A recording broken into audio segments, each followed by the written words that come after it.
Hi మిత్రమా, ఒక మంచి మాట. మనకు ఎన్నో సమస్యలు వచ్చినాయని, ఎన్నో బాధలు వచ్చినాయని ఆత్మహత్యలు చేసుకొని చనిపోవడము చాలా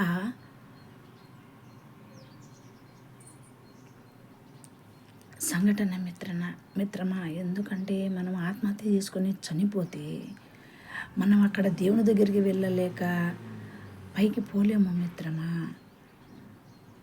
ఒక మధ్యలో మనము పిశాచులమయ్యి తిరుగుతూ ఉంటామని పెద్దలు చెప్పిన మాట.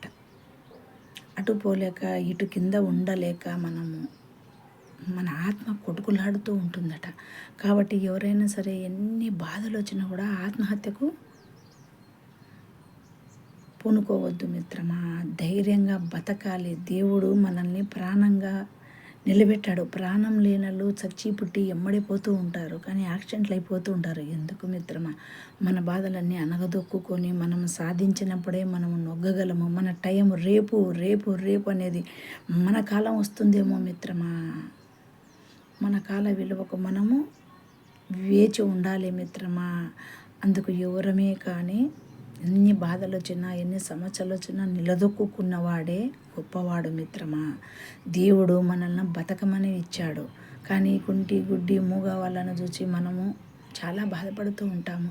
మళ్ళీ వాళ్ళు చూడు మిత్రమా, మనం ఏదీ లేదు అన్నీ అవయవాలు ఇచ్చి దేవుడు మనము ఏ దానికి ముందుకు పోలేక వెనక్కి పోలేక ఒక సమస్యలతో స్థితమట్టం పడిపోతూ ఉంటాము.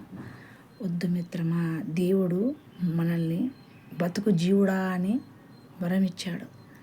ఆ బ్రతుకును మనము మధురముగా జీవితంలో బ్రతకాలి. ఎందుకు చావాలి మిత్రమా? ఎందుకు ఆత్మహత్య? మన పానాన్ని మనమే ఆత్మహత్యగా చేసుకున్నవాడు పిరికివాడు. ఎలాగైనా అన్ని సమస్యలను తొక్కుకొని బతికినవాడే తెలివైనవాడు, గొప్పవాడు మిత్రమా.